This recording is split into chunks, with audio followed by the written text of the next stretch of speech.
ਖਬਰਾਂ ਦੇ ਬੁਲੇਟਿਨ ਦੇ ਸਪਾਂਸਰ ਨੇ ਰੀਅਲਟਰ ਗੁਰਜਿੰਦਰ ਸਿੰਘ ਰੰਧਾਵਾ। ਹਰ ਤਰ੍ਹਾਂ ਦੀ ਪ੍ਰਾਪਰਟੀ ਖਰੀਦਣ ਤੇ ਵੇਚਣ ਲਈ ਤੁਸੀਂ ਕਾਲ ਕਰ ਸਕਦੇ ਹੋ।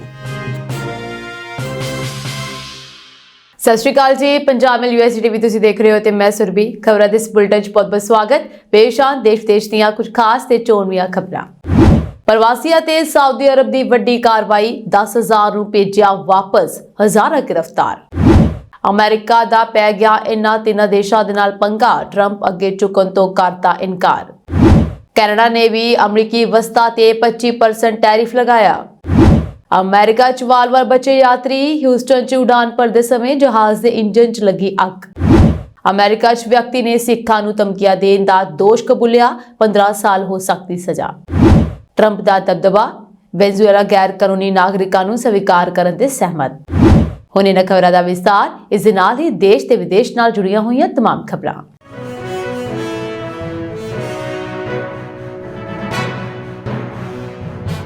ਸਾਊਦੀ ਅਰਬ ਨੇ ਪ੍ਰਵਾਸੀਆਂ ਦੇ ਵਿਰੁੱਧ ਵੱਡੀ ਕਾਰਵਾਈ ਕੀਤੀ ਹੈ। ਸਾਊਦੀ ਏਜੰਸੀਆਂ ਨੇ ਇੱਕ ਹਫ਼ਤੇ ਵਿੱਚ ਦੇਸ਼ ਤੋਂ 10,000 ਤੋਂ ਵੱਧ ਵਿਦੇਸ਼ੀਆਂ ਨੂੰ ਦੇਸ਼ ਨਿਕਾਲਾ ਦਿੱਤਾ ਹੈ। ਇਹ ਕਾਰਵਾਈ ਰਿਹਾਇਸ਼, ਕਿਰਤ ਅਤੇ ਸਰਹੱਦੀ ਨਿਯਮਾਂ ਦੀ ਉਲੰਘਣਾ ਦੇ ਦੋਸ਼ਾਂ ਹੇਠ ਕੀਤੀ ਗਈ ਹੈ। ਸਾਊਦੀ ਗ੍ਰਹਿ ਮੰਤਰਾਲੇ ਨੇ ਕਿਹਾ ਹੈ ਕਿ ਇਹ ਕਾਰਵਾਈ ਦੇਸ਼ ਭਰ ਵਿੱਚ ਕਈ ਥਾਵਾਂ ਤੇ ਇੱਕੋ ਸਮੇਂ ਕਾਰਵਾਈਆਂ ਕਰਕੇ ਕੀਤੀ ਗਈ। ਇਸ ਵਿੱਚ 21,000 ਤੋਂ ਵੱਧ ਲੋਕਾਂ ਨੂੰ ਗ੍ਰਿਫਤਾਰ ਕੀਤਾ ਗਿਆ। ਇਹਨਾਂ ਵਿੱਚੋਂ ਲਗਭਗ 14,000 ਲੋਕਾਂ ਨੂੰ ਰਿਹਾਇਸ਼ੀ ਨਿਯਮਾਂ ਦੀ ਉਲੰਘਣਾ ਕਰਨ ਦਾ ਦੋਸ਼ੀ ਪਾਇਆ ਗਿਆ। 4,600 ਲੋਕਾਂ ਨੇ ਸਰਹੱਦੀ ਸੁਰੱਖਿਆ ਨਿਯਮਾਂ ਦੀ ਉਲੰਘਣਾ ਕੀਤੀ। 3,000 ਤੋਂ ਵੱਧ ਲੋਕਾਂ ਨੇ ਕਿਰਤ ਕਾਨੂੰਨਾਂ ਦੀ ਉਲੰਘਣਾ ਕਰਨ ਦਾ ਦੋਸ਼ ਹੈ। ਗਲਫ ਨਿਊਜ਼ ਦੀ ਇੱਕ ਰਿਪੋਰਟ ਅਨੁਸਾਰ ਸਾਊਦੀ ਗ੍ਰਹਿ ਮੰਤਰਾਲੇ ਨੇ ਕਿਹਾ ਹੈ ਕਿ 27,000 ਲੋਕਾਂ ਨੂੰ ਉਹਨਾਂ ਦੇ ਦੇਸ਼ ਤੇ ਦੂਤ ਕਰ ਭੇਜਿਆ ਗਿਆ ਹੈ। ਇਹ ਲੋਕ ਆਪਣੇ ਯਾਤਰਾ ਦਸਤਾਵੇਜ਼ ਲੈ ਕੇ ਆਪਣੇ ਦੇਸ਼ ਵਾਪਸ ਚਲੇ ਜਾਣਗੇ। ਇਸ ਕਾਰਵਾਈ ਦੌਰਾਨ 1477 ਲੋਕ ਗੈਰ ਕਾਨੂੰਨੀ ਢੰਗ ਨਾਲ ਸਾਊਦੀ ਅਰਬ ਦੇ ਵਿੱਚ ਦਾਖਲ ਹੋਣ ਦੀ ਕੋਸ਼ਿਸ਼ ਕਰਦੇ ਫੜੇ ਗਏ। ਇਹਨਾਂ ਵਿੱਚੋਂ 41% ਯਮਨ ਤੋਂ, 55% ਇਥੋਪੀਆ ਤੋਂ ਤੇ ਬਾਕੀ ਦੂਜੇ ਦੇਸ਼ਾਂ ਤੋਂ ਸਨ। ਇਸ ਦੇ ਨਾਲ ਹੀ 90 ਲੋਕ ਗੈਰ ਕਾਨੂੰਨੀ ਢੰਗ ਨਾਲ ਦੇਸ਼ ਛੱਡਣ ਦੀ ਕੋਸ਼ਿਸ਼ ਕਰਦੇ ਫੜੇ ਗਏ ਹਨ। ਸਾਊਦੀ ਏਜੰਸੀਆਂ ਨੇ ਗੈਰ ਕਾਨੂੰਨੀ ਵਿਦੇਸ਼ੀਆਂ ਨੂੰ ਪਨਾਹ ਦੇਣ ਜਾਂ ਨੌਕਰੀ ਦੇਣ ਦੇ ਦੋਸ਼ ਵਿੱਚ 18 ਲੋਕਾਂ ਨੂੰ ਗ੍ਰਿਫਤਾਰ ਕੀਤਾ ਹੈ। ਗ੍ਰਹਿ ਮੰਤਰਾਲੇ ਨੇ ਚੇਤਾਵਨੀ ਦਿੱਤੀ ਹੈ ਕਿ ਗੈਰ ਕਾਨੂੰਨੀ ਤੌਰ ਤੇ ਰਹਿਣ ਵਿੱਚ ਮਦਦ ਕਰਨ ਵਾਲਿਆਂ ਨੂੰ ਸਖਤ ਸਜ਼ਾ ਦਾ ਸਾਹਮਣਾ ਕਰਨਾ ਪਵੇਗਾ। ਇਸ ਵਿੱਚ 15 ਸਾਲ ਤੱਕ ਦੀ ਕੈਦ ਜਾਂ 10 ਲੱਖ ਸਾਊਦੀ ਰਿਆਲ ਤੱਕ ਦਾ ਜੁਰਮਾਨਾ ਅਤੇ ਨਿਯਮਾਂ ਦੀ ਉਲੰਘਣਾ ਕਰਨ ਲਈ ਵਰਤੇ ਗਏ ਵਾਹਨਾਂ ਜਾਂ ਜਾਇਦਾਦ ਨੂੰ ਜ਼ਬਤ ਕਰਨਾ ਸ਼ਾਮਲ ਹੈ। ਮੰਤਰਾਲੇ ਨੇ ਕਿਹਾ ਹੈ ਕਿ ਇਹ ਅਪਰਾਧ ਬਹੁਤ ਗੰਭੀਰ ਹਨ ਅਤੇ ਇਹਨਾਂ ਦੇ ਨਤੀਜੇ ਵਜੋਂ ਗ੍ਰਿਫਤਾਰੀ ਹੋ ਸਕਦੀ ਹੈ। ਇਹ ਇੱਕ ਅਜਿਹਾ ਕੰਮ ਹੈ ਜੋ ਜਨਤਾ ਦੇ ਵਿਸ਼ਵਾਸ ਨੂੰ ਤੋੜਦਾ ਹੈ। ਸਾਊਦੀ ਸਰਕਾਰ ਨੇ ਲੋਕਾਂ ਨੂੰ ਅਪੀਲ ਕੀਤੀ ਹੈ ਕਿ ਜੇਕਰ ਉਹ ਕਿਸੇ ਨੂੰ ਨਿਯਮਾਂ ਦੀ ਉਲੰਘਣਾ ਕਰਦੇ ਹੋਏ ਦੇਖਦੇ ਹਨ ਤਾਂ ਉਹ ਐਮਰਜੈਂਸੀ ਹੈਲਪਲਾਈਨ ਨੰਬਰ ਤੇ ਕਾਲ ਕਰਕੇ ਇਸ ਬਾਰੇ ਸੂਚਿਤ ਕਰਨ। ਸਰਕਾਰ ਨੇ ਹਰੇਕ ਸੈਕਟਰ ਲਈ ਵੱਖ-ਵੱਖ ਹੈਲਪਲਾਈਨ ਨੰਬਰ ਦਿੱਤੇ ਹਨ। ਬਿਆਨ ਵਿੱਚ ਅੱਗੇ ਕਿਹਾ ਗਿਆ ਕਿ ਇਸ ਵੇਲੇ 34,000 ਵਿਦੇਸ਼ੀ ਨਾਗਰਿਕਾਂ, 31,000 ਪੁਰਸ਼ਾਂ ਅਤੇ 3,000 ਔਰਤਾਂ ਤੇ ਲਾਗੂ ਕਰਨ ਦੇ ਉਪਾਵਾਂ ਤਹਿਤ ਕਾਨੂੰਨੀ ਕਾਰਵਾਈ ਲਈ ਕਾਰਵਾਈ ਕੀਤੀ ਜਾ ਰਹੀ ਹੈ। ਪ੍ਰਵਾਸੀਆਂ ਵਿਰੁੱਧ ਇਹ ਕਾਰਵਾਈ ਸਾਊਦੀ ਅਰਬ ਵਿੱਚ ਕਾਨੂੰਨ ਵਿਵਸਥਾ ਬਣਾਈ ਰੱਖਣ ਲਈ ਕੀਤੀ ਜਾ ਰਹੀ ਹੈ। ਮੰਤਰਾਲੇ ਨੇ ਕਿਹਾ ਹੈ ਕਿ ਸਰਕਾਰ ਨਿਯਮਾਂ ਨੂੰ ਤੋੜਨ ਵਾਲਿਆਂ ਵਿਰੁੱਧ ਸਖਤ ਹੈ। ਅਜਿਹੀ ਸਥਿਤੀ ਵਿੱਚ ਵਿਦੇਸ਼ੀਆਂ ਨੂੰ ਸਾਊਦੀ ਅਰਬ ਦੇ ਨਿਯਮਾਂ ਦੀ ਪਾਲਣਾ ਕਰਨ ਦੀ ਸਲਾਹ ਦਿੱਤੀ ਜਾਂਦੀ ਹੈ। ਇਸ ਨਾਲ ਉਹਨਾਂ ਲਈ ਕਿਸੇ ਵੀ ਮੁਸੀਬਤ ਤੋਂ ਬਚਣਾ ਆਸਾਨ ਹੋ ਜਾਵੇਗਾ। ਅਮਰੀਕੀ ਰਾਸ਼ਟਰਪਤੀ ਡੋਨਾਲਡ ਟਰੰਪ ਵੱਲੋਂ ਚੀਨ, ਕੈਨੇਡਾ ਅਤੇ ਮੈਕਸੀਕੋ ਤੇ ਟੈਰਿਫ ਲਗਾਉਣ ਤੋਂ ਬਾਅਦ ਤਿੰਨੋਂ ਦੇਸ਼ਾਂ ਨੇ ਅਮਰੀਕਾ ਲਈ ਸਖਤ ਰੁਖ ਅਪਣਾਇਆ ਹੈ। ਜਿੱਥੇ ਕੈਨੇਡਾ ਤੇ ਮੈਕਸੀਕੋ ਨੇ ਅਮਰੀਕੀ ਸਮਾਨਾਂ ਤੇ ਜਵਾਬੀ ਟੈਰਿਫ ਲਗਾਉਣ ਦਾ ਐਲਾਨ ਕੀਤਾ, ਉੱਥੇ ਹੀ ਚੀਨ ਨੇ WTO ਵਿੱਚ ਕੇਸ ਦਾਇਰ ਕਰਨ ਦਾ ਫੈਸਲਾ ਕੀਤਾ ਹੈ। ਟਰੰਪ ਨੇ ਕੈਨੇਡਾ ਤੇ ਮੈਕਸੀਕੋ ਤੋਂ ਦਰਾਮਦ ਤੇ 25% ਅਤੇ ਚੀਨੀ ਸਮਾਨ ਤੇ 10% ਟੈਰਿਫ ਲਗਾਉਣ ਦਾ ਐਲਾਨ ਕੀਤਾ ਹੈ। ਚੀਨ ਨੇ ਅਮਰੀਕੀ ਟੈਰਿਫ ਵਿਰੁੱਧ ਵਿਸ਼ਵ ਵਪਾਰ ਸੰਗਠਨ 'ਚ ਕੇਸ ਦਾਇਰ ਕਰਨ ਦਾ ਐਲਾਨ ਕੀਤਾ ਹੈ। ਚੀਨੀ ਵਣਜ ਮੰਤਰਾਲੇ ਨੇ ਇੱਕ ਬਿਆਨ ਜਾਰੀ ਕਰਕੇ ਕਿਹਾ ਕਿ ਚੀਨ ਅਮਰੀਕਾ ਵੱਲੋਂ ਚੀਨੀ ਸਮਾਨ ਤੇ 10% ਵਾਧੂ ਟੈਰਿਫ ਲਗਾਉਣ ਦਾ ਸਖਤ ਵਿਰੋਧ ਕਰਦਾ ਹੈ ਅਤੇ ਇਸ ਦੀ ਸਖਤ ਨਿੰਦਾ ਕਰਦਾ ਹੈ। ਚੀਨ WTO ਕੋਲ ਕੇਸ ਦਾਇਰ ਕਰੇਗਾ, ਆਪਣੇ ਹਿੱਤਾਂ ਦੀ ਰਾਖੀ ਲਈ ਢੁਕਵੇਂ ਜਵਾਬੀ ਉਪਾਅ ਕਰੇਗਾ। ਦੂਜੇ ਪਾਸੇ ਕੈਨੇਡਾ ਨੇ ਵੀ 155 ਬਿਲੀਅਨ ਡਾਲਰ ਦੇ ਅਮਰੀਕੀ ਦਰਾਮਦ ਤੇ 25% ਟੈਰਿਫ ਲਗਾ ਕੇ ਅਮਰੀਕੀ ਟੈਰਿਫ ਦਾ ਜਵਾਬ ਦੇਣ ਦਾ ਫੈਸਲਾ ਕੀਤਾ ਹੈ।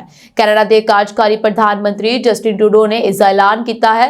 ਟਰੰਪ ਦੇ ਐਲਾਨ ਤੋਂ ਥੋੜੀ ਦੇਰ ਬਾਅਦ ਇੱਕ ਟਵੀਟ ਵਿੱਚ ਟਰੂਡੋ ਨੇ ਕਿਹਾ ਉਹ ਜਲਦੀ ਹੀ ਮੈਕਸੀਕਨ ਰਾਸ਼ਟਰਪਤੀ ਕਲਾਉਡੀਆ ਸ਼ੀਨਬੌਮ ਨਾਲ ਗੱਲ ਕਰਨਗੇ ਅਤੇ ਇਸ ਮੁੱਦੇ ਤੇ ਚਰਚਾ ਕਰਨ ਲਈ ਪਹਿਲਾਂ ਹੀ ਆਪਣੇ ਮੰਤਰੀ ਮੰਡਲ ਨਾਲ ਮੁਲਾਕਾਤ ਕਰ ਚੁੱਕੇ ਹਨ।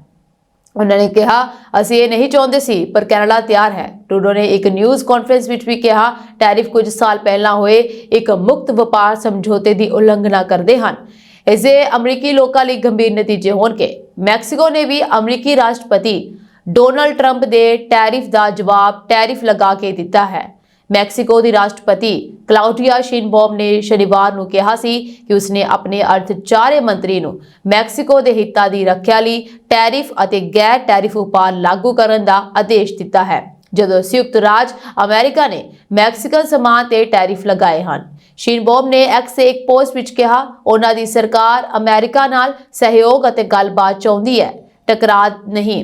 ਖੱਬੇ ਪੱਖੀ ਨੇਤਾ ਕਲਾਉਡੀਆ ਸ਼ੀਨਬੌਮ ਨੇ ਵਾਰ-ਵਾਰ ਅਮਰੀਕੀ ਰਾਸ਼ਟਰਪਤੀ ਡੋਨਾਲਡ ਟਰੰਪ ਨਾਲ ਤਣਾਅ ਨੂੰ ਸ਼ਾਂਤ ਕਰਨ ਦੀ ਕੋਸ਼ਿਸ਼ ਕੀਤੀ ਹੈ।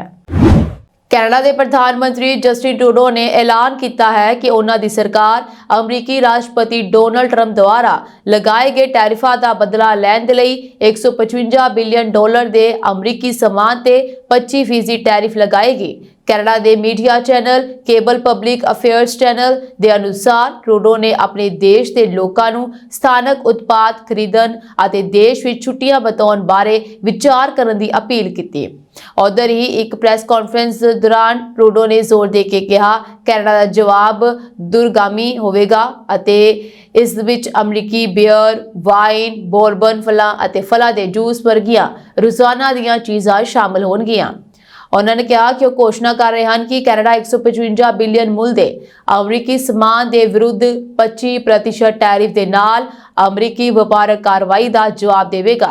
ਇਸ ਵਿੱਚ ਮੰਗਲਵਾਰ ਤੱਕ USD 30 ਬਿਲੀਅਨ ਦੇ ਸਮਾਨ ਉੱਤੇ ਤੁਰੰਤ ਟੈਰਿਫ ਸ਼ਾਮਲ ਹੋਣਗੇ ਅਤੇ ਇਸ ਤੋਂ ਬਾਅਦ USD 125 ਬਿਲੀਅਨ ਉੱਤੇ ਹੋਰ ਟੈਰਿਫ ਸ਼ਾਮਲ ਹੋਣਗੇ।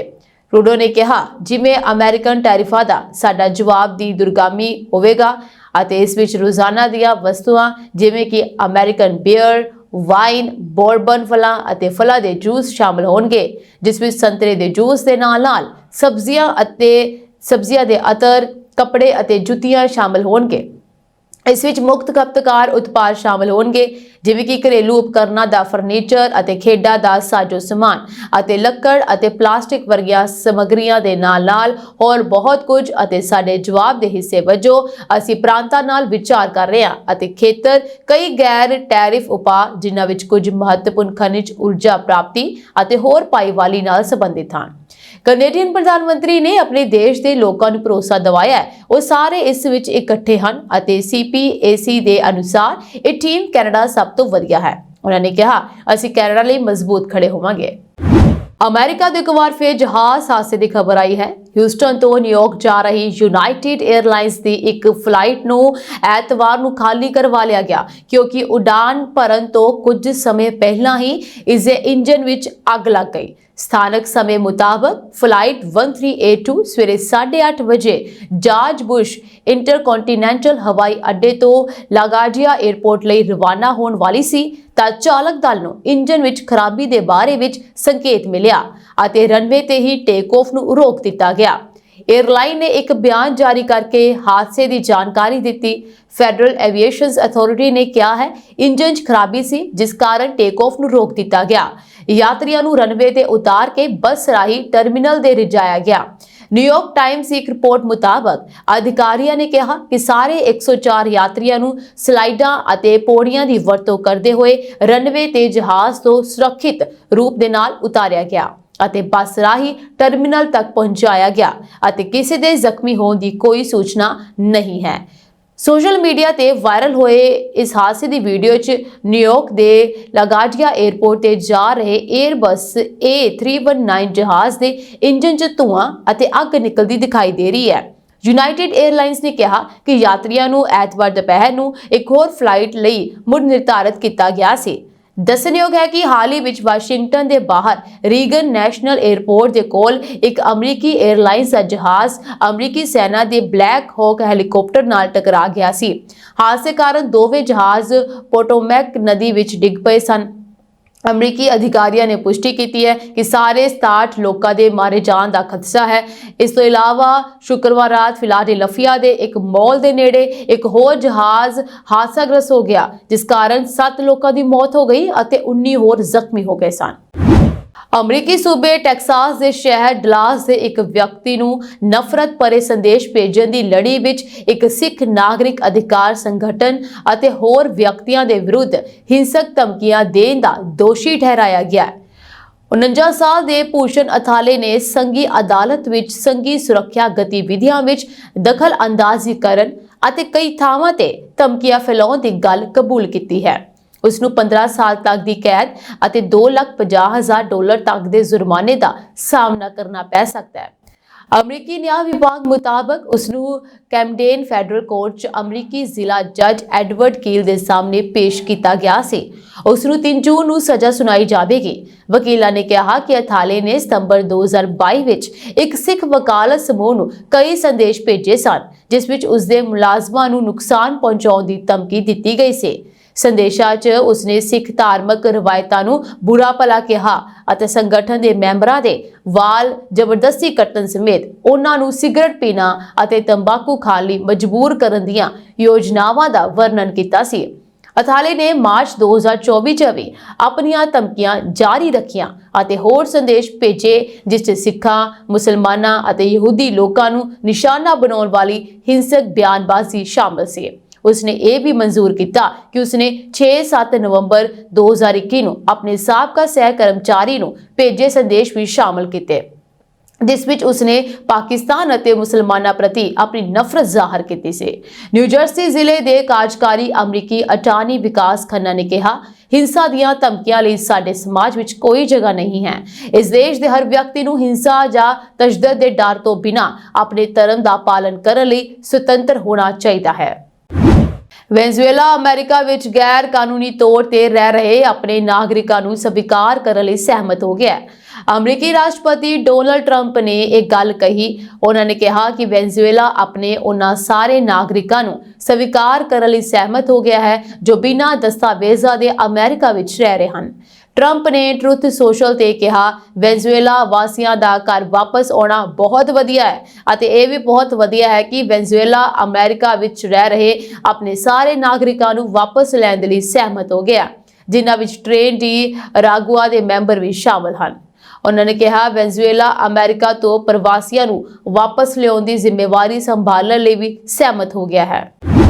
ਅਮਰੀਕਾ ਦੇ ਸਭ ਤੋਂ ਭਿਆਨਕ ਜਹਾਜ਼ ਹਾਦਸੇ ਵਿੱਚ ਮਾਰੇ ਗਏ 67 ਲੋਕਾਂ ਵਿੱਚੋਂ 55 ਮ੍ਰਿਤਕਾਂ ਦੇ ਅਵਸ਼ੇਸ਼ ਹੁਣ ਤੱਕ ਬਰਾਮਦ ਕਰ ਲਏ ਗਏ ਹਨ। ਅਧਿਕਾਰੀਆਂ ਨੇ ਜਾਣਕਾਰੀ ਦਿੱਤੀ। ਬੁੱਧਵਾਰ ਨੂੰ ਰੀਗਨ ਨੈਸ਼ਨਲ 에ਅਰਪੋਰਟ ਨੇੜੇ ਪੋਟੋਮੈਕ ਨਦੀ ਨੇੜੇ ਵਾਪਰਿਆ ਇਹ ਹਾਦਸਾ 2001 ਤੋਂ ਬਾਅਦ ਸੰਯੁਕਤ ਰਾਜ ਅਮਰੀਕਾ ਵਿੱਚ ਸਭ ਤੋਂ ਘਾਤਕ ਹਵਾਈ ਹਾਦਸਾ ਸੀ।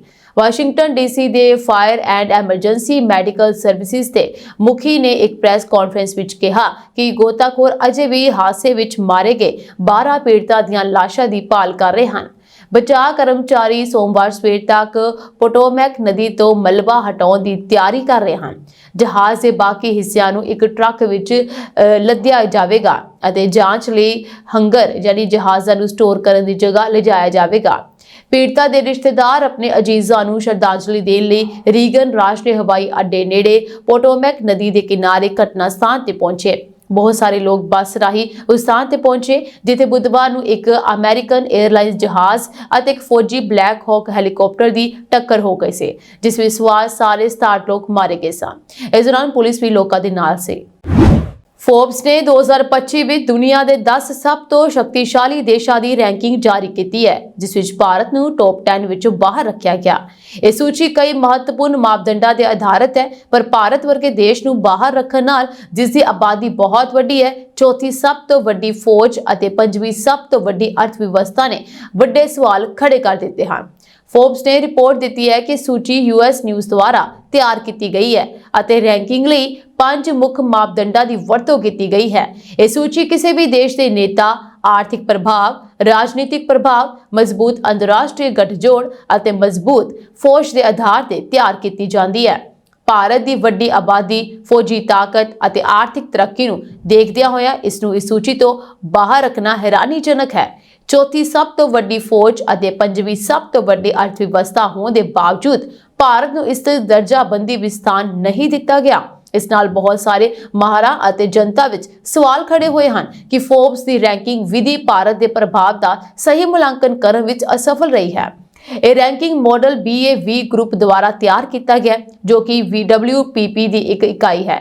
ਇਸ ਖੋਜ ਟੀਮ ਦੀ ਅਗਵਾਈ ਡੇਵਿਡ ਰਿਪਸਟਾਈਨ ਕਰ ਰਹੇ ਹਨ ਜੋ ਕਿ ਪੈਂਸਿਲਵੇਨੀਆ ਯੂਨੀਵਰਸਿਟੀ ਦੇ ਵਾਟਨ ਸਕੂਲ ਦੇ ਪ੍ਰੋਫੈਸਰ ਸਨ। ਅਮਰੀਕਾ, ਚੀਨ ਅਤੇ ਰੂਸ ਵਰਗੇ ਦੇਸ਼ਾਂ ਨੇ ਆਪਣੀ ਮਜ਼ਬੂਤ ਸਥਿਤੀ ਬਣਾਈ ਰੱਖੀ ਹੈ, ਜਦਕਿ ਫੋਰਬਸ ਭਾਰਤ ਵਰਗੀਆਂ ਉਭਰਦੀਆਂ ਸ਼ਕਤੀਆਂ ਨੂੰ ਬਾਹਰ ਰੱਖਣ ਲਈ ਆਲੋਚਨਾ ਦਾ ਸਾਹਮਣਾ ਕਰ ਰਿਹਾ ਹੈ। ਡੋਨਾਲਡ ਟਰੰਪ ਦੇ ਰਾਸ਼ਟਰਪਤੀ ਬਣਨ ਤੋਂ ਬਾਅਦ ਵਿਸ਼ਵ ਪੱਧਰ ਤੇ ਉਥਲ-ਪੁਥਲ ਹੈ। ਟਰੰਪ ਨੇ ਕੈਨੇਡਾ ਤੇ ਮੈਕਸੀਕੋ ਵਰਗੇ ਗੁਆਂਢੀ ਦੇਸ਼ਾਂ ਤੇ ਭਾਰੀ ਟੈਰਿਫ ਲਗਾ ਕੇ ਹਲਚਲ ਮਚਾ ਦਿੱਤੀ ਹੈ।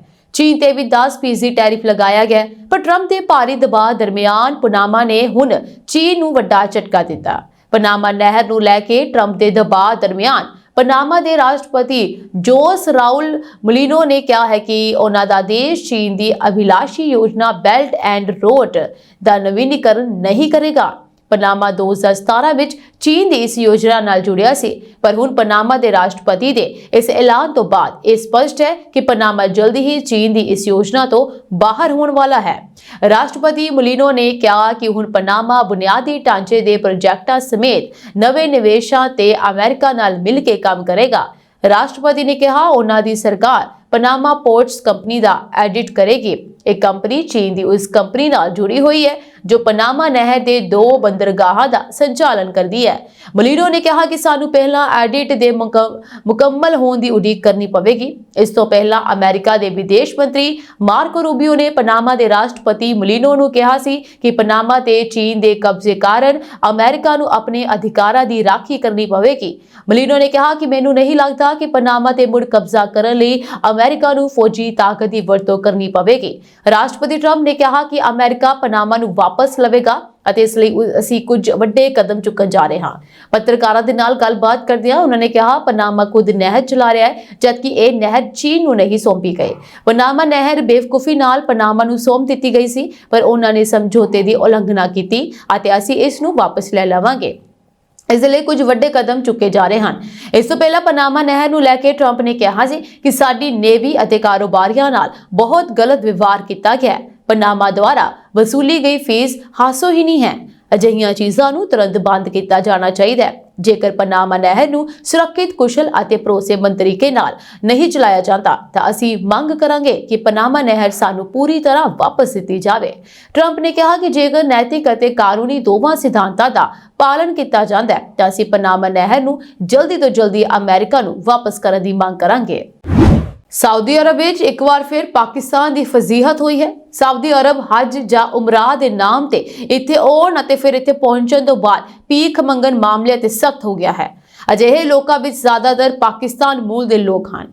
ਸਾਊਦੀ ਸ਼ਾਸਨ ਨੇ ਅਜਿਹੇ ਪਾਕਿਸਤਾਨੀਆਂ ਤੇ ਸਖਤੀ ਕਰ ਦਿੱਤੀ ਹੈ। ਸਾਊਦੀ ਅਰਬ ਨੇ ਅਜਿਹੇ ਪਾਕਿਸਤਾਨੀਆਂ ਨੂੰ ਫੜ ਕੇ ਉਹਨਾਂ ਦੇ ਦੇਸ਼ ਵਾਪਸ ਭੇਜਣਾ ਸ਼ੁਰੂ ਕਰ ਦਿੱਤਾ ਹੈ। ਹਾਲ ਹੀ ਵਿੱਚ ਅਜਿਹੇ ਬਹੁਤ ਸਾਰੇ ਪਾਕਿਸਤਾਨੀਆਂ ਨੂੰ ਵਾਪਸ ਭੇਜਿਆ ਗਿਆ, ਜਿਸ ਤੋਂ ਬਾਅਦ ਇਸਲਾਮਾਬਾਦ ਨੂੰ ਆਲੋਚਨਾ ਦਾ ਸਾਹਮਣਾ ਕਰਨਾ ਪੈ ਰਿਹਾ ਹੈ। ਪਾਕਿਸਤਾਨ ਨੂੰ ਡਰ ਹੈ ਕਿ ਵਿਦੇਸ਼ਾਂ ਵਿੱਚ ਭੀਖ ਮੰਗਣ ਜਾਣ ਵਾਲੇ ਲੋਕ ਦੇਸ਼ ਦਾ ਨਾਮ ਬਦਨਾਮ ਕਰ ਰਹੇ ਹਨ, ਜਿਸ ਨਾਲ ਉਮਰਾਹ ਜਾਂ ਹਜ ਲਈ ਸਾਊਦੀ ਅਰਬ ਜਾਣ ਵਾਲੇ ਸੱਚੇ ਸ਼ਰਧਾਲੂਆਂ ਲਈ ਵੀ ਸਮੱਸਿਆਵਾਂ ਪੈਦਾ ਹੋ ਰਹੀਆਂ ਹਨ। ਪਾਕਿਸਤਾਨ ਦੀ ਸੰਘੀ ਜਾਂਚ ਏਜੰਸੀ ਨੇ ਪੁਸ਼ਟੀ ਕੀਤੀ ਹੈ ਕਿ 10 ਸ਼ੱਕੀਆਂ ਨੂੰ ਸਾਊਦੀ ਅਰਬ ਤੋਂ ਡਿਪੋਰਟ ਕਰ ਦਿੱਤਾ ਗਿਆ ਹੈ, ਜੋ ਉਮਰਾਹ ਵੀਜ਼ਾ ਤੇ ਸਾਊਦੀ ਅਰਬ ਗਏ ਸਨ ਪਰ ਉੱਥੇ ਭੀਖ ਮੰਗਦੇ ਫੜੇ ਗਏ। ਐਤਵਾਰ 2 ਫਰਵਰੀ ਨੂੰ ਇੱਕ ਬਿਆਨ ਵਿੱਚ FIA ਨੇ ਕਿਹਾ ਕਿ ਸ਼ੱਕੀ ਵਿਅਕਤੀ ਭੀਖ ਮੰਗਣ ਦੀ ਆੜ ਵਿੱਚ ਜਾ ਰਹੇ ਹਨ। ਕਰਾਚੀ ਹਵਾਈ ਅੱਡੇ ਤੇ ਇੱਕ ਵੱਡੀ ਕਾਰਵਾਈ ਵਿੱਚ ਉਮਰਾਹ ਲਈ ਜਾ ਰਹੇ ਵਿਅਕਤੀਆਂ ਨੂੰ ਗ੍ਰਿਫਤਾਰ ਕੀਤਾ ਗਿਆ। ਮੁੱਢਲੀ ਜਾਂਚ ਤੋਂ ਪਤਾ ਲੱਗਾ ਕਿ ਲੋਕ ਕਈ ਮਹੀਨਿਆਂ ਤੋਂ ਸਾਊਦੀ ਅਰਬ ਵਿੱਚ ਭੀਖ ਮੰਗ ਰਹੇ ਸਨ। ਇਨ੍ਹਾਂ ਸਾਰਿਆਂ ਨੂੰ ਅਗਲੀ ਕਾਰਵਾਈ ਲਈ Karachi anti human trafficking cell ਵਿੱਚ ਤਬਦੀਲ ਕਰ ਦਿੱਤਾ ਗਿਆ ਹੈ। ਅਮਰੀਕਾ ਦੇ ਰਾਸ਼ਟਰਪਤੀ ਡੋਨਾਲਡ ਟਰੰਪ ਨੇ ਰੂਸ ਅਤੇ ਯੂਕਰੇਨ ਦੇ ਨਾਲ ਬੈਠਕਾਂ ਅਤੇ ਗੱਲਬਾਤ ਕਰਨ ਦੀਆਂ ਯੋਜਨਾਵਾਂ ਦਾ ਐਲਾਨ ਕੀਤਾ। ਟਰੰਪ ਨੇ ਜੁਆਇੰਟ ਬੇਸ ਐਂਡਰੋਇਸ ਵਿਖੇ ਪੱਤਰਕਾਰਾਂ ਨੂੰ ਕਿਹਾ ਕਿ ਸਾਡਾ ਵੀਕਐਂਡ ਬਹੁਤ ਵਿਅਸਤ ਰਿਹਾ ਹੈ। ਅਸੀਂ ਇਜ਼ਰਾਈਲ ਦੇ ਨਾਲ ਕੰਮ ਕਰ ਰਹੇ ਹਾਂ, ਅਸੀਂ ਯੂਕਰੇਨ ਅਤੇ ਰੂਸ ਨਾਲ ਕੰਮ ਕਰ ਰਹੇ ਹਾਂ। ਸਾਡੀਆਂ ਕਈ ਧਿਰਾਂ ਨਾਲ ਮੀਟਿੰਗਾਂ ਅਤੇ ਵਿਚਾਰ ਵਟਾਂਦਰੇ ਤੈਅ ਕੀਤੇ ਗਏ ਹਨ, ਜਿਨ੍ਹਾਂ ਵਿੱਚ ਯੂਕਰੇਨ ਅਤੇ ਰੂਸ ਸ਼ਾਮਲ ਹਨ। ਟਰੰਪ ਨੇ ਕਿਹਾ ਕਿ ਵਿਚਾਰ ਵਟਾਂਦਰੇ ਨੂੰ ਬਹੁਤ ਵਧੀਆ ਚੱਲ ਰਹੇ ਹਨ। ਨੇਪਾਲ ਪੁਲਿਸ ਨੇ ਪਾਰਸਾ ਜ਼ਿਲ੍ਹੇ ਵਿੱਚ ਇੱਕ ਭਾਰਤੀ ਨਾਗਰਿਕ ਸਮੇਤ 4 ਲੋਕਾਂ ਨੂੰ ਗ੍ਰਿਫਤਾਰ ਕੀਤਾ ਹੈ, ਜਿਨ੍ਹਾਂ ਨੇ ਆਪਣੇ ਹੋਟਲ ਅਤੇ ਗੈਸਟ ਹਾਊਸ ਵਿੱਚ ਕੰਮ ਕਰਨ ਵਾਲੀਆਂ ਔਰਤਾਂ ਨੂੰ ਵੇਸਵਾਗਮਨੀ ਲਈ ਮਜਬੂਰ ਕਰਨ ਦੇ ਦੋਸ਼ ਲਗਾਏ ਗਏ ਹਨ। ਪੁਲਿਸ ਦੁਆਰਾ ਜਾਰੀ ਇੱਕ ਨਿਊਜ਼ ਬੁਲੇਟਿਨ ਦੇ ਅਨੁਸਾਰ ਇੱਕ ਗੁਪਤ ਸੂਚਨਾ ਤੇ ਕਾਰਵਾਈ ਕਰਦੇ ਹੋਏ ਇੱਕ ਵਿਸ਼ੇਸ਼ ਟੀਮ ਨੇ ਬੀਰਗੰਜ ਮਹਾਨਗਰ ਵਿੱਚ ਇੱਕ ਹੋਟਲ ਅਤੇ ਇੱਕ ਗੈਸਟ ਹਾਊਸ ਦੇ ਵੱਖਰੇ ਤੌਰ ਤੇ ਛਾਪਾ ਮਾਰਿਆ। ਇਸ ਦੌਰਾਨ ਪੁਲਿਸ ਨੇ ਬਿਹਾਰ ਦੇ ਮੈਨੇਜਰ ਰਾਏ ਮਹੋਤਰੀ ਦੀ ਸੁਕਰਤੀ ਚੌਧਰੀ, ਔਖਲ ਤੁੰਗਾ ਦੀ ਦੀਪੇਸ਼ ਰਾਏ ਅਤੇ 12 ਤੋਂ ਮੀਰਾ ਕੁਮਾਰੀ ਮਹਾਤੋ ਨੂੰ ਗ੍ਰਿਫਤਾਰ ਕੀਤਾ। ਉਹ ਆਪਣੇ ਹੋਟਲ ਅਤੇ ਗੈਸਟ ਹਾਊਸ ਵਿੱਚ ਕੰਮ ਕਰਨ ਵਾਲੀ ਔਰਤਾਂ ਨੂੰ ਵੇਸਵਾਗਮਨੀ ਲਈ ਮਜਬੂਰ ਕਰਦੇ ਪਾਏ ਗਏ। ਪੁਲਿਸ ਨੇ ਉਹਨਾਂ ਦੀ ਹਿਰਾਸਤ ਵਿੱਚੋਂ 2 ਔਰਤਾਂ ਵੀ ਛੁਡਾਈਆਂ। ਕਾਂਗੋ ਲੋਕਤੰਤਰੀ ਗਣਰਾਜ ਦੇ ਕਿਸ਼ਾਨਸਾ ਵਿੱਚ ਚੱਲ ਰਹੀ ਹਿੰਸਾ ਦੇ ਸਬੰਧ ਵਿੱਚ ਭਾਰਤੀ ਦੂਤਾਵਾਸ ਨੇ ਭਾਰਤੀਆਂ ਲਈ ਐਡਵਾਈਜ਼ਰੀ ਜਾਰੀ ਕੀਤੀ ਹੈ। ਕਿਸ਼ਾਨਸਾ ਵਿੱਚ ਭਾਰਤੀ ਦੂਤਾਵਾਸ ਨੇ ਖਾਸ ਤੌਰ ਤੇ ਬੁਕਾਵੋ ਵਿੱਚ ਰਹਿ ਰਹੇ ਭਾਰਤੀ ਨਾਗਰਿਕਾਂ ਨੂੰ ਤੁਰੰਤ ਸੁਰੱਖਿਅਤ ਥਾਵਾਂ ਤੇ ਜਾਣ ਲਈ ਵਿਸ਼ੇਸ਼ ਤੌਰ ਤੇ ਬੇਨਤੀ ਕੀਤੀ। ਨਾਲ ਹੀ ਦੂਤਾਵਾਸ ਨੇ ਇਹ ਵੀ ਕਿਹਾ ਕਿ ਉਹ ਮੱਧ ਅਫਰੀਕੀ ਦੇਸ਼ ਵਿੱਚ ਭਾਰਤੀ ਨਾਗਰਿਕਾਂ ਦੀ ਸੁਰੱਖਿਆ ਸਥਿਤੀ ਤੇ ਨੇੜਿਓਂ ਨਜ਼ਰ ਰੱਖ ਰਿਹਾ ਹੈ। ਇਸ ਦੌਰਾਨ ਨਵੀਂ ਦਿੱਲੀ ਵਿੱਚ ਵਿਦੇਸ਼ ਮੰਤਰਾਲੇ ਦੇ ਬੁਲਾਰੇ ਰਣਧੀਰ ਜੈਸਵਾਲ ਨੇ ਕਿਹਾ ਕਿ ਗੋਮਾ ਵਿੱਚ ਲਗਭਗ 1000 ਭਾਰਤੀ ਨਾਗਰਿਕ ਰਹਿ ਰਹੇ ਹਨ। ਹਾਲਾਂਕਿ ਉਹਨਾਂ ਨੇ ਕਿਹਾ ਸੀ ਕਿ ਉਹਨਾਂ ਵਿੱਚ ਜ਼ਿਆਦਾਤਰ ਟਕਰਾਅ ਸ਼ੁਰੂ ਹੋਣ ਤੋਂ ਬਾਅਦ ਸੁਰੱਖਿਅਤ ਥਾਵਾਂ ਤੇ ਚਲੇ ਗਏ ਹਨ। ਜੈਸਵਾਲ ਨੇ ਇਹ ਵੀ ਕਿਹਾ ਕਿ ਪੂਰਬੀ ਕਾਂਗੋ ਵਿੱਚ MONUSCO ਮੋਨਸਕੋ ਯਾਨੀ ਕਿ ਡੈਮੋਕ੍ਰੈਟਿਕ ਰਿਪਬਲਿਕ ਆਫ ਕਾਂਗੋ ਵਿੱਚ ਸੰਯੁਕਤ ਰਾਸ਼ਟਰ ਮਿਸ਼ਨ ਸ਼ਾਂਤੀ ਮਿਸ਼ਨ ਦੇ ਹਿੱਸੇ ਵਜੋਂ ਲਗਭਗ 1200 ਭਾਰਤੀ ਸੈਨਿਕ ਦੇਸ਼ ਵਿੱਚ ਸੇਵਾ ਨਿਭਾ ਰਹੇ ਹਨ। ਭਾਰਤੀ ਦੂਤਾਵਾਸ ਨੇ ਦਿਨ ਵਿੱਚ 3 ਐਡਵਾਈਜ਼ਰੀ ਜਾਰੀ ਕੀਤੀਆਂ ਹਨ। ਐਡਵਾਈਜ਼ਰੀ ਵਿੱਚ ਕਿਹਾ ਗਿਆ ਹੈ ਕਿ ਰਿਪੋਰਟ ਵਿੱਚ ਇਹ ਹੈ ਕਿ M23 ਬੁਕਾਵੂ ਤੋਂ ਸਿਰਫ 20-25 ਕਿਲੋਮੀਟਰ ਦੂਰ ਹੋਣ ਦੀਆਂ ਖਬਰਾਂ ਹਨ। ਸੁਰੱਖਿਆ ਦੀ ਸਥਿਤੀ ਨੂੰ ਦੇਖਦੇ ਹੋਏ ਅਸੀਂ ਇੱਕ ਵਾਰ ਫਿਰ ਬੁਕਾਵੂ ਵਿੱਚ ਰਹਿਣ ਵਾਲੇ ਸਾਰੇ ਭਾਰਤੀ ਨਾਗਰਿਕਾਂ ਨੂੰ ਹਵਾਈ ਅੱਡਿਆਂ, ਸਰਹੱਦਾਂ ਅਤੇ ਵਪਾਰਕ ਰੂਟਾਂ ਰਾਹੀਂ ਤੁਰੰਤ ਸੁਰੱਖਿਅਤ ਥਾਵਾਂ ਤੇ ਜਾਣ ਦੀ ਸਲਾਹ ਦਿੰਦੇ ਹਾਂ। ਅਸੀਂ ਕਿਸੇ ਨੂੰ ਵੀ ਬੁਕਾਵੂ ਦੀ ਯਾਤਰਾ ਨਾ ਕਰਨ ਦੀ ਸਿਫਾਰਿਸ਼ ਵੀ ਕਰਦੇ ਹਾਂ। ਨਵੀਂ ਐਡਵਾਈਜ਼ਰੀ ਵਿੱਚ ਦੂਤਾਵਾਸ ਨੇ ਸਿਫਾਰਿਸ਼ ਕੀਤੀ ਹੈ ਕਿ ਹਰ ਕੋਈ ਇੱਕ ਐਮਰਜੈਂਸੀ ਯੋਜਨਾ ਤਿਆਰ ਕਰੇ ਅਤੇ ਹਰ ਸਮੇਂ ਇੱਕ ਬੈਗ ਆਪਣੇ ਨਾਲ ਰੱਖੇ ਜਿਸ ਵਿੱਚ ਜ਼ਰੂਰੀ ਚੀਜ਼ਾਂ ਜਿਵੇਂ ਕਿ ਸਾਰੇ ਲੋੜੀਂਦੇ ਪਛਾਣ ਅਤੇ ਯਾਤਰਾ ਦਸਤਾਵੇਜ਼, ਦਵਾਈਆਂ, ਕੱਪੜੇ, ਖਾਣ ਪੀਣ ਦੀਆਂ ਚੀਜ਼ਾਂ, ਪਾਣੀ ਆਦਿ ਹੋਣ। ਨਾਲ ਹੀ ਅਪਡੇਟਸ ਲਈ ਸਥਾਨਕ ਮੀਡੀਆ ਚੈਨਲਾਂ ਤੇ ਨਜ਼ਰ ਰੱਖਣ ਦੀ ਸਲਾਹ ਦਿੱਤੀ ਜਾਂਦੀ ਹੈ। ਭਾਰਤੀ ਦੂਤਾਵਾਸ ਨੇ ਇਹ ਵੀ ਕਿਹਾ ਹੈ ਕਿ ਉਹ ਬੁਕਾਵੂ ਵਿੱਚ ਭਾਰਤੀ ਨਾਗਰਿਕਾਂ ਬਾਰੇ ਜਾਣਕਾਰੀ ਇਕੱਠੀ ਕਰ ਰਿਹਾ ਅਤੇ ਉਹਨਾਂ ਨੂੰ ਤੁਰੰਤ ਸੰਬੰਧਿਤ ਜਾਣਕਾਰੀ ਭੇਜਣ ਲਈ ਕਿਹਾ ਹੈ, ਜਿਵੇਂ ਕਿ ਪੂਰੇ ਨਾਮ, ਪਾਸਪੋਰਟ ਨੰਬਰ, ਕਾਂਗੋ ਅਤੇ ਭਾਰਤ ਵਿੱਚ ਪਤੇ, ਸੰਪਰਕ ਨੰਬਰ ਅਤੇ ਹੋਰ ਡਿਟੇਲਸ। ਐਡਵਾਈਜ਼ਰੀ ਵਿੱਚ ਐਮਰਜੈਂਸੀ ਦੀ ਸਥਿਤੀ ਵਿੱਚ ਸੰਪਰਕ ਕਰਨ ਲਈ ਭਾਰਤੀ ਨਾਗਰਿਕਾਂ ਲਈ ਇੱਕ ਨੰਬਰ ਅਤੇ ਇੱਕ ਮੇਲ ਆਈਡੀ ਵੀ ਜਾਰੀ ਕੀਤੀ ਗਈ ਹੈ। ਭਾਰਤੀ ਦੂਤਾਵਾਸ ਨੇ ਮੂਲ ਰੂਪ ਵਿੱਚ 30 ਜਨਵਰੀ ਨੂੰ ਕਾਂਗੋ ਦੇ ਦੱਖਣੀ ਕੀਵੋ ਦੇ ਬੁਕਾਵੂ ਵਿੱਚ ਸਾਰੇ ਭਾਰਤੀ ਨਾਗਰਿਕਾਂ ਲਈ ਸਲਾਹ ਜਾਰੀ ਕੀਤੀ ਸੀ। ਇਜ਼ਰਾਈਲ ਦੇ ਪ੍ਰਧਾਨ ਮੰਤਰੀ ਬੈਂਜਾਮਿਨ ਨੇਤਨਯਾਹੂ ਰਾਸ਼ਟਰਪਤੀ ਡੋਨਾਲਡ ਟਰੰਪ ਨੂੰ ਮਿਲਣ ਦੇ ਲਈ ਅਮਰੀਕਾ ਦੀ ਯਾਤਰਾ ਕਰਨਗੇ। ਇਜ਼ਰਾਈਲੀ ਪ੍ਰਧਾਨ ਮੰਤਰੀ ਦਫ਼ਤਰ ਨੇ ਪਹਿਲਾਂ ਕਿਹਾ ਸੀ ਕਿ ਟਰੰਪ ਅਤੇ ਨੇਤਨਯਾਹੂ ਵਿਚਕਾਰ 4 ਫਰਵਰੀ ਨੂੰ ਵਾਈਟ ਹਾਊਸ ਵਿਖੇ ਮੁਲਾਕਾਤ ਹੋਣੀ ਤੈਅ ਹੈ। ਨੇਤਨਯਾਹੂ ਅਤੇ ਟਰੰਪ ਦਾ ਇਰਾਦਾ ਆਉਣ ਵਾਲੀ ਮੀਟਿੰਗ ਦੌਰਾਨ ਗਾਜ਼ਾ ਪੱਟੀ ਦੀ ਮੌਜੂਦਾ ਸਥਿਤੀ, ਇਜ਼ਰਾਈਲੀ ਬੰਦਕਾਂ ਦੇ ਮੁੱਦੇ, ਇਰਾਨੀ ਬੁਰਾਈ ਦੇ ਸਾਰੇ ਤੱਤਾਂ ਨਾਲ ਟਕਰਾਅ ਅਤੇ ਹੋਰ ਮੁੱਖ ਮੁੱਦਿਆਂ ਤੇ ਚਰਚਾ ਕਰਨ ਦਾ ਹੈ। ਗੌਰਤਲਬ ਹੈ ਕਿ ਇਜ਼ਰਾਈਲੀ ਪ੍ਰਧਾਨ ਮੰਤਰੀ ਦੇ ਅਮਰੀਕਾ ਦੌਰੇ ਤੋਂ ਪਹਿਲਾਂ ਇਹ ਜਾਣਿਆ ਗਿਆ ਸੀ ਕਿ ਨੇਤਨਯਾਹੂ ਨੇ ਗਾਜ਼ਾ ਵਿੱਚ ਜੰਗਬੰਦੀ ਤੇ ਫਲਸਤੀਨੀ ਅੰਦੋਲਨ ਹਮਾਸ ਨਾਲ ਸਮਝੌਤੇ ਦੇ ਦੂਜੇ ਪੜਾਅ ਤੇ ਗੱਲਬਾਤ ਸ਼ੁਰੂ ਕਰਨ ਲਈ ਮੱਧ ਪੂਰਬ ਲਈ ਅਮਰੀਕੀ ਰਾਸ਼ਟਰਪਤੀ ਦੇ ਵਿਸ਼ੇਸ਼ ਦੂਤ ਸਟੀਵ ਵਿਟਕੋਫ ਨਾਲ ਸਹਿਮਤੀ ਜਤਾਈ ਸੀ। ਜਿਸ ਤਰ੍ਹਾਂ ਸਮਝੌਤੇ ਦੇ ਪਹਿਲੇ ਪੜਾਅ ਦੇ ਲਾਗੂ ਹੋਣ ਦੇ 16ਵੇਂ ਦਿਨ ਇਜ਼ਰਾਈਲ 2 ਹਫ਼ਤਿਆਂ ਵਿੱਚ ਫਲਸਤੀਨੀ ਐਨਕਲੇਵ ਤੋਂ 18 ਬੰਦਕਾਂ ਨੂੰ ਵਾਪਸ ਲਿਆਉਣ ਵਿੱਚ ਕਾਮਯਾਬ ਹੋ ਗਿਆ। ਇਹ ਗੱਲਬਾਤ ਟਰੰਪ ਦੇ ਇਜ਼ਰਾਈਲ ਨੂੰ 2000 ਪੌਂਡ ਦੇ ਭਾਰੀ ਬੰਬਾਂ ਦੀ ਸਪਲਾਈ ਤੇ ਅਮਰੀਕੀ ਪਾਬੰਦੀ ਹਟਾਉਣ ਦੇ ਹਾਲ ਹੀ ਦੇ ਫੈਸਲੇ ਦੇ ਪਿਛੋਕੜ ਵਿੱਚ ਹੋਵੇਗੀ। ਯੂਨਾਨ ਵਿੱਚ ਸ਼ੁੱਕਰਵਾਰ ਤੋਂ ਲੈ ਕੇ ਹੁਣ ਤੱਕ ਥੋੜੇ ਸਮੇਂ ਦੇ ਅੰਤਰਾਲ ਤੇ ਲਗਭਗ 200 ਭੂਚਾਲ ਦੇ ਝਟਕੇ ਮਹਿਸੂਸ ਕੀਤੇ ਗਏ। ਇਨ੍ਹਾਂ ਵਿੱਚੋਂ ਸਭ ਤੋਂ ਸ਼ਕਤੀਸ਼ਾਲੀ ਝਟਕਾ ਐਤਵਾਰ ਨੂੰ ਸੈਂਟੋਰੀਨੀ ਟਾਪੂ ਦੇ ਨੇੜੇ 4.6 ਤੀਬਰਤਾ ਦਾ ਮਹਿਸੂਸ ਕੀਤਾ ਗਿਆ। ਮਾਹਰਾਂ ਅਨੁਸਾਰ ਪਿਛਲੇ 3 ਦਿਨਾਂ ਤੋਂ ਜਾਰੀ ਭੂਚਾਲ ਦੇ ਝਟਕੇ ਕਿਸੇ ਵੱਡੀ ਘਟਨਾ ਵੱਲ ਇਸ਼ਾਰਾ ਕਰ ਰਹੇ ਹਨ। ਲਗਾਤਾਰ ਆ ਰਹੇ ਭੂਚਾਲ ਦੇ ਝਟਕਿਆਂ ਕਾਰਨ ਸਥਾਨਾਂ ਲੋਕ ਬਹੁਤ ਚਿੰਤਿਤ ਹਨ। ਸਕੂਲ ਬੰਦ ਕਰ ਦਿੱਤੇ ਗਏ ਹਨ। ਉਧਰ ਹੀ ਐਂਥਨਜ਼ ਇੰਸਟੀਚਿਊਟ ਨੇ ਕਿਹਾ ਹੈ ਕਿ ਸਭ ਤੋਂ ਸ਼ਕਤੀਸ਼ਾਲੀ ਭੂਚਾਲ ਜਿਸ ਦੀ ਤੀਬਰਤਾ ਰਿਕਟਰ ਪੈਮਾਨੇ ਤੇ 4.6 ਸੀ ਐਤਵਾਰ ਦੁਪਹਿਰ 3:55 ਵਜੇ 14 ਕਿਲੋਮੀਟਰ ਦੀ ਡੂੰਘਾਈ ਤੇ ਰਿਕਾਰਡ ਕੀਤਾ ਗਿਆ। ਇਸ ਤੋਂ ਬਾਅਦ 3 ਤੀਬਰਤਾ ਦੇ ਦਰਜਨਾਂ ਭੂਚਾਲ ਆਏ ਅਤੇ ਕਈ ਹੋਰ 4 ਤੀਬਰਤਾ ਦੇ। ਹਾਲਾਂਕਿ ਕਿਸੇ ਜਾਨੀ ਨੁਕਸਾਨ ਦੀ ਕੋਈ ਖਬਰ ਸਾਹਮਣੇ ਨਹੀਂ ਹੈ। ਜਲਵਾਯੂ ਸੰਕਟ ਅਤੇ ਨਾਗਰਿਕ ਸੁਰੱਖਿਆ ਮੰਤਰਾਲੇ ਅਤੇ ਫਾਇਰ ਸਰਵਿਸ ਦੇ ਮਾਹਰਾਂ ਅਤੇ ਅਧਿਕਾਰੀਆਂ ਨੇ ਸੈਂਟੋਰੀਨੀ ਟਾਪੂ ਦੇ ਨਾਲ-ਨਾਲ ਆਲੇ-ਦੁਆਲੇ ਦੇ ਅਮੋਰਗੋਸ, ਅਨਾਫੀ ਅਤੇ ਆਇਓਸ ਖੇਤਰਾਂ ਦੇ ਸਕੂਲਾਂ ਨੂੰ ਬੰਦ ਕਰਨ ਦਾ ਫੈਸਲਾ ਕੀਤਾ ਹੈ। ਅਧਿਕਾਰੀਆਂ ਨੇ ਸੈਂਟੋਰੀਨੀ ਦੇ ਵਸਨੀਕਾਂ ਅਤੇ ਹੋਟਲ ਮਾਲਕਾਂ ਨੂੰ ਆਪਣੇ ਸਵਿਮਿੰਗ ਪੂਲ ਖਾਲੀ ਕਰਨ ਦੀ ਸਲਾਹ ਦਿੱਤੀ ਹੈ ਕਿਉਂਕਿ ਭੂਚਾਲ ਦੀ ਸਥਿਤੀ ਵਿੱਚ ਪਾਣੀ ਦੀ ਵੱਡੀ ਮਾਤਰਾ ਇਮਾਰਤਾਂ ਨੂੰ ਅਸਥਿਰ ਕਰ ਸਕਦੀ ਹੈ। ਇਹ ਸਾਂਝੀ ਦੇਸ਼ ਵਿਦੇਸ਼ ਨਾਲ ਜੁੜੀਆਂ ਹੋਈਆਂ ਕੁਝ ਖਾਸ ਤੇ ਚੋਣਵੀਆਂ ਖਬਰਾਂ। ਹੋਰ ਅਪਡੇਟਸ ਨਾਲ ਜੁੜੇ ਰਹਿਣ ਦੇ ਲਈ ਤੁਸੀਂ ਬਨੇ ਰਹੋ ਪੰਜਾਬ ਯੂਐਸਏ ਟੀਵੀ ਦੇ ਨਾਲ। ਤੁਹਾਡੇ ਸਭ ਦਾ ਬਹੁਤ-ਬਹੁਤ ਧੰਨਵਾਦ।